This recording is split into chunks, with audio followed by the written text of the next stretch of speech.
Alors, bienvenue à tous et à toutes. Aujourd'hui, l'objet de cette vidéo, c'est de vous parler de comment lancer vos différentes fermes avec succès, sans perte.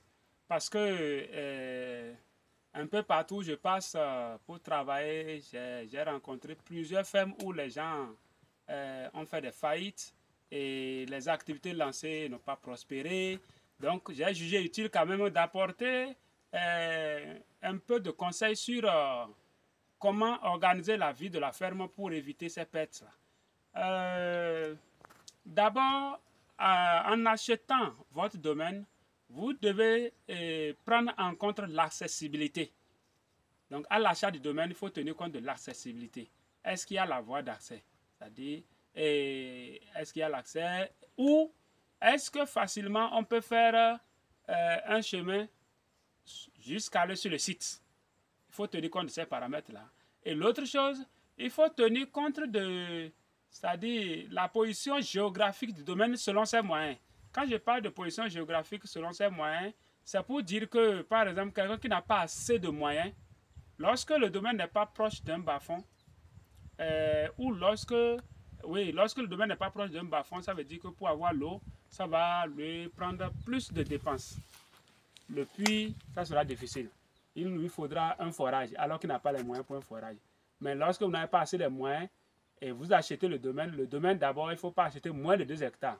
Parce que quand on dit une ferme, c'est déjà un truc qui peut aller jusqu'à notre retraite, nous aider jusqu'à la retraite. Il faut prendre au moins 2 hectares. Comme ça, quand vous lancez les activités, la superficie peut quand même vous permettre d'évoluer bien.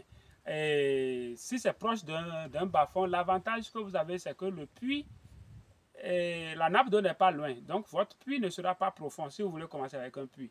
Mais pour quelqu'un qui a un forage, même si c'est loin, il n'y a pas de problème. Et après cela, pour lancer la ferme, la construction, je vais venir sur la construction, il y a, c'est-à-dire plusieurs plans. Donc, certains pensent souvent faire des constructions, c'est-à-dire comment la ville. Quand c'est comme ça, vous allez dépenser beaucoup. Et quand vous dépensez déjà beaucoup sur les constructions et autres là, ça vous épuise et finalement, il vous sera difficile de poursuivre vos activités dans la ferme. Donc, moi, je conseille des plans simples. Il y a des domaines où le sol qui est déjà là, vous cherchez le ciment, vous mettez dans le sol là, vous mélangez, vous réduisez la dose. C'est-à-dire, il faut que le ciment soit dosé. Vous fabriquez, les gens vous fabriquent les briques. Vous faites une construction brique enduit sans béton. Brique enduit sans béton. Chez moi, par exemple, j'ai fait une construction de 3,50 sur 9 que j'ai divisé en deux. Il y a déjà, ça fait 2 petites chambres déjà. Ça suffit largement pour lancer vos différentes activités et vous allez dépenser moins et la réalisation est rapide. C'est aussi ça. Quand ça prend du temps, ça vous stresse. Ça vous stresse et vous faites trop de va-et-vient, ça fait beaucoup de dépenses. Donc voilà un peu la procédure. Après cela, vous pouvez commencer par un champ agricole. Si c'est le maïs et tout ça, il faut tenir compte du sol. Quand le sol est plus fertile, il faut faire l'haricot, l'arachide, le vanzo, le soja. Voilà. Maintenant, si vous voyez que le sol est fertile, vous faites maïs et il faut faire 2 cultures au moins dans le même champ. Quand on fait une seule culture, ça fait une perte. Mais quand c'est 2 cultures, supposons qu'on fait maïs et le sorgho. Alors, le maïs, quand on va récolter le maïs, dans le maïs, on peut avoir déjà, c'est-à-dire, on peut avoir plusieurs sacs et quand on va vendre cela, on peut, dans les sous, comme on aurait eu à la vente du maïs, trouver l'argent qui va payer la main-d'œuvre, toutes les dépenses qu'on a eu à faire pour le champ. Il y aura encore des réserves. Maintenant, le sorgho qui reste à la récolte du sorgho, tout ça, ça fait un complément de revenus. Comme ça, le champ sera rentable. Mais quand c'est une seule culture, ça ne vous sera pas très profitable. Je ne dis pas que ce n'est pas rentable, mais ça ne sera pas très profitable. Il faut au moins 2 cultures associées dans le même champ. Et quand vous faites comme ça, bon, pour ceux qui veulent traiter sans sacler, là, ça se comprend. Mais pour quelqu'un qui va faire une culture, il va sacler à la main, je crois que ce n'est pas trop profitable pour cette personne. Après avoir fait le champ dans votre domaine, puisqu'il y a déjà le bâtiment, et quand il y a le bâtiment déjà, il faut forcément recruter, c'est-à-dire une personne sur le site qui sera là. Et progressivement, comme ça, les activités seront en train d'évoluer. Après cela, vous devez, coûte que coûte, penser à une plantation. Quand je parle de plantation, il y a plusieurs plantations. Et au nombre de ces plantations, moi, je suis technicien spécialiste en plantation de bananiers, consultant agricole, et je suis planteur international. Je fais des plantations, je gère la plantation des bananiers un peu partout sur le plan international. Et je suis au numéro WhatsApp plus 229 01 66 47 82 90. Et dès que vous me contactez, nous, on peut vous faire la plantation des bananiers si vous désirez la voir. Comme vous pouvez le constater, ça c'est des plantains. Vous voyez, c'est des variétés sélectionnées. Ce n'est pas les trucs. Nous, nos variétés ne sont pas des variétés de bananes qui deviennent, le bananier qui deviennent très haut avant de donner. Non, ce n'est pas ça. Donc, je ne suis pas en train de vendre du rêve. C'est une réalité qui est là et c'est très rentable. Ce régime, par exemple, c'est à 3500.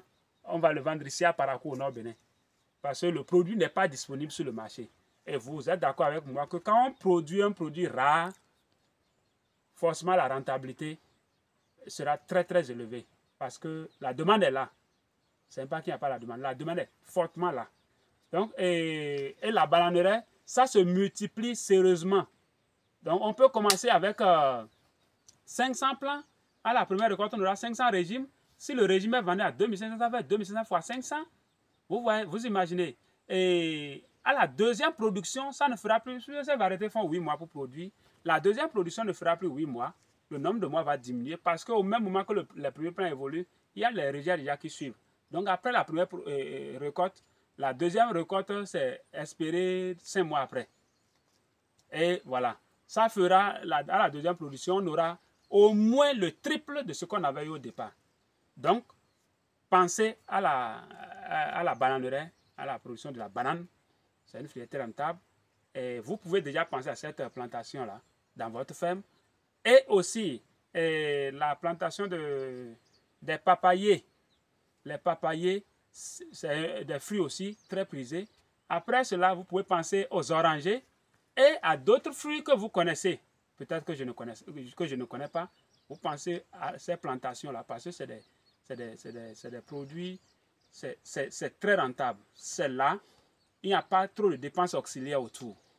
Ici, par exemple, il n'y a pas de produits à acheter, d'intrants ou bien quoi. Non, par exemple, moi, je n'achète jamais d'engrais pour dire je vais engraisser mes bananes. Non, non, non. C'est la banane bio que je produis.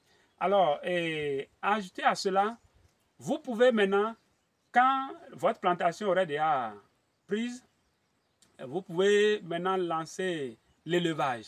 Et l'élevage, c'est surtout sur ce point-là, vous devez vraiment, c'est-à-dire, faire beaucoup attention. L'élevage qu'on lance, avant de lancer l'élevage, ça dépend de quel élevage on veut lancer. Avant de lancer l'élevage, on ne lance pas comme ça, on s'apprête. Sinon, il y aura faillite. Et quand il y a faillite, vous allez croire que ce n'est pas une bonne idée alors que vous n'avez pas pris vos dispositions. Parce que l'élevage, ce n'est pas comme la plantation où, si c'est la plantation, même dans le champ de maïs, on vient, on fait seulement, on s'en va, il n'y a pas de souci. C'est la saison pluvieuse, les plants vont évoluer. Ça va être 6 mois en l'air. Les plants seront en train d'évoluer. Mais l'élevage, je vais commencer par l'élevage du porc, avant de parler des poulets, de la volaille. Et le porc, par exemple, avant de faire l'élevage de porc et réussir, primo, vous devez avoir déjà prévu un champ qui va nourrir les porcs. Le champ de manioc. Et dans le même champ de manioc, si vous faites le champ maintenant, vous mettez le maïs dedans, voilà. Vous allez récolter et vous pouvez même encore mettre le sorgho dedans. Les 3 cultures, c'est possible là. Le maïs va évoluer, le sorgho va évoluer, le manioc va évoluer. C'est possible. C'est juste une question d'écartement. Donc quand ça va évoluer de l'autre côté, vous aurez déjà le manioc que vous allez récolter. Le manioc là, vous allez vous servir de ça pour nourrir le porc. Ou bien les porcs que vous avez lancés dans votre ferme. Si vous n'avez pas prévu un champ qui va nourrir les porcs et vous devez à tout moment acheter la provende, je vous assure que celui qui aurait pris son argent qu'il a déposé à la banque et quand il veut, il va prendre, il serait encore mieux que vous qui avez pensé investir dans ce sens-là. Parce que la provende, vous allez tellement acheter au point où vous serez fatigué. Et si jamais vous n'avez pas les sous pour acheter, continuez pas à nourrir la provence, ou bien vous n'êtes pas disponible pour faire le retrait, ça bloque déjà l'achat, vous serez stressé parce que vos sujets n'auront pas à manger là-bas. 2 jours sans manger, c'est déjà un problème là-bas. Vous voyez? Donc, il faut lancer les choses de façon relaxe et il faut savoir lancer également. On ne peut pas tout dire, mais je suis en train de parler des pistes très essentielles. Et par rapport à l'élevage de la volaille, pour lancer la volaille de façon relaxe, lorsque vous voulez produire par exemple des poulets bicyclettes, nos poulets locaux là, vous avez une bananeraie comme ceci, vous voyez, tel que ça s'étend. Vous voyez jusqu'à l'autre côté. Là, c'est la bananeraie. Et l'autre bout aussi, c'est de ce côté. Vous voyez, jusqu'à l'autre bout. Donc, c'est sur environ 1 hectare, ma plantation.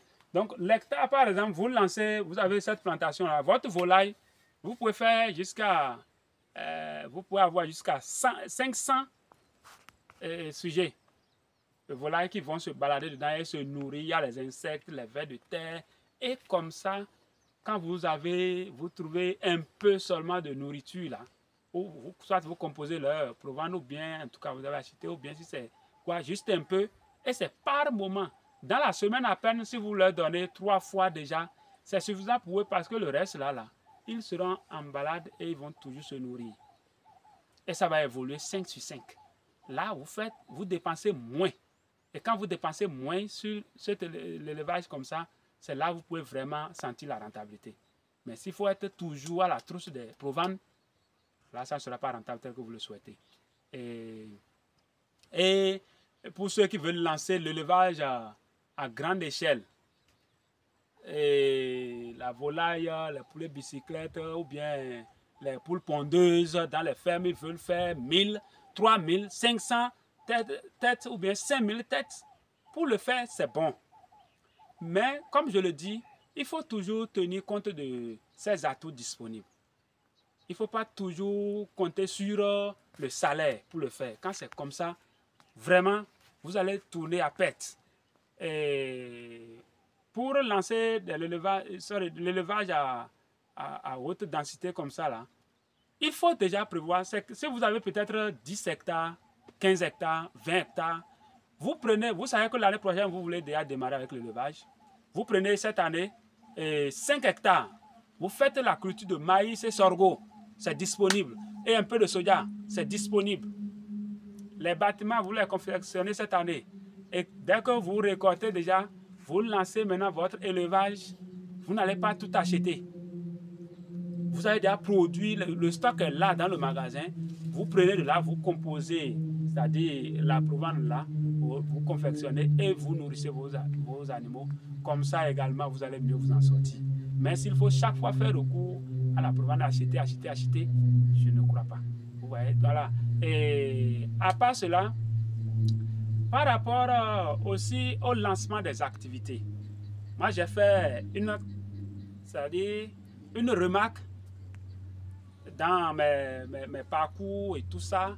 Vous savez, je voudrais passer par ce même canal pour essayer quand même de dire à nos parents, nos grands frères, nos mamans, nos grandes soeurs, frères et sœurs et tous, que de nos jours, chaque jeune a son talent. Chaque jeune a son talent. D'ailleurs, comme un proverbe le dit toujours, même l'eau sale éteint le feu. Ça, c'est mon mot, je dis ça toujours. Même l'eau sale éteint le feu. Je veux dire quoi par là? Ne sous-estimez personne. Dans la vie, ne sous-estimez personne. Et dès que vous avez en face de vous une nouvelle, c'est-à-dire personne ou bien quelqu'un qui vous parle de quelque chose, prenez votre temps d'écouter cette personne jusqu'au fond et posez vos inquiétudes à cette personne pour pouvoir vraiment gagner ce que cette personne connaît. Parce que j'ai remarqué que certaines personnes, à cause de l'âge de la personne, n'ont pas souvent un grand sens d'écoute à ce que la personne dit. Alors que quand on parle de l'idée, c'est la tête qui travaille. Ce n'est pas c'est-à-dire la taille, la grosseur, la forme, non. C'est la tête qui travaille. Chaque personne a ses compétences. Chaque personne a ses idées innovatrices. Voilà. Chaque personne a ses idées innovatrices.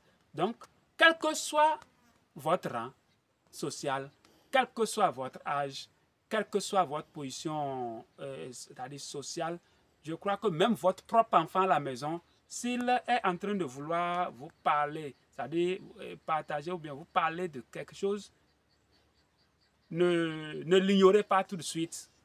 Permettez-le de vous parler, écoutez-le jusqu'au fond pour comprendre. Il peut vous apporter un plus. Il peut vous apporter un plus. Je sais de quoi je parle. Je suis en train de dire ça parce que parfois, quand je m'en vais travailler dans des fermes, parce que j'ai travaillé dans plusieurs fermes déjà, et quand je m'en vais travailler et je rencontre quelqu'un, parce que vous savez, moi, je suis quelqu'un ouvert, j'aime partager. J'aime partager, voilà. Donc, quand je vois quelqu'un peut-être qui est en train de faire, dans l'agriculture, bien sûr, quelque chose, je vois que tel qu'il fait, ça ne lui sera pas rentable. Ça ne me dérange pas souvent de m'arrêter, de partager l'idée avec lui. Mais parfois, certains tout de suite ne comprennent pas. Ils se basent de ce qu'ils connaissent déjà et peut-être voient que et n'épousent pas peut-être l'idée qui veut être partagée. Et parfois, quand je sens ça, moi, je m'arrête là. Je ne continue plus. Et il ne pourra pas comprendre jusqu'au fond. Juste parce que peut-être il a suivi sur des réseaux sociaux. Vous savez, tout est partagé aujourd'hui. Et les gens partagent des rêves. On partage des rêves, c'est vrai. Et quand vous suivez comme ça des gens, il faut quand même comprendre le fond et la quintessence même de l'idée avant de vous lancer.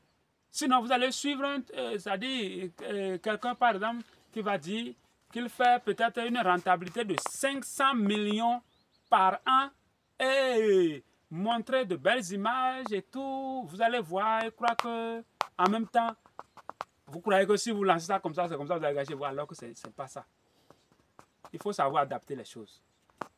Son terrain, sa disponibilité, et comment il a commencé, tout ça, comment il suit les choses. Il y a beaucoup d'autres paramètres qui ne seront pas forcément les mêmes chez vous.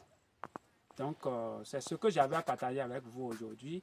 Une fois encore, merci de m'avoir suivi. Moi, c'est M. Toumoudarou Dele.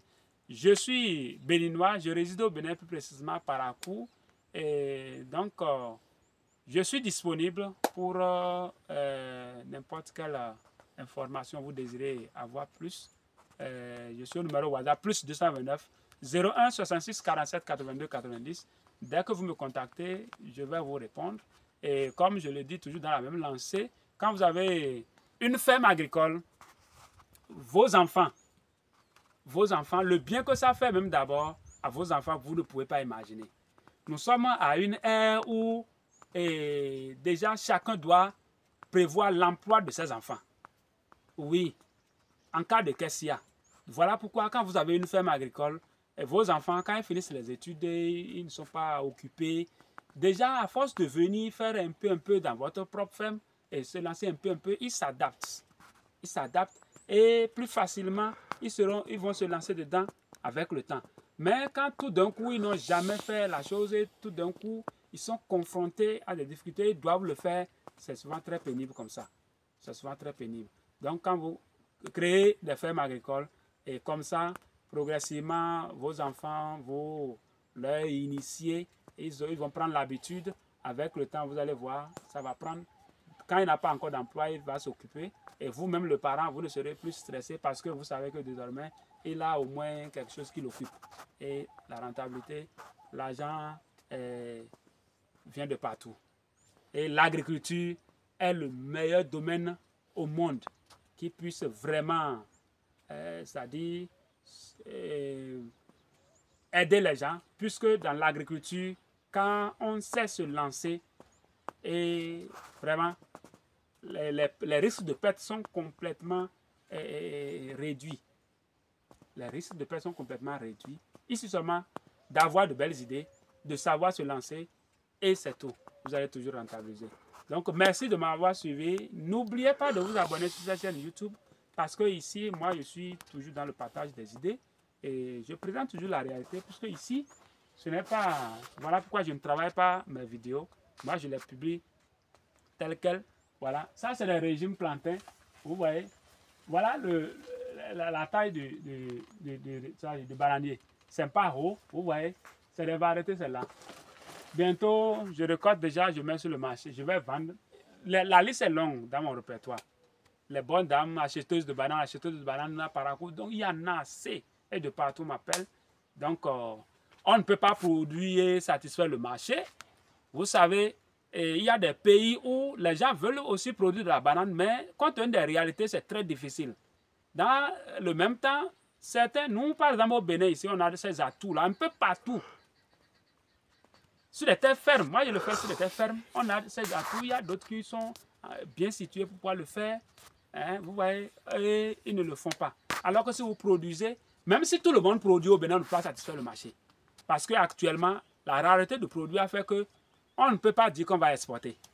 Si tout le monde produit, on pourra désormais, il y aura des gens maintenant qui vont commencer par prendre et exporter.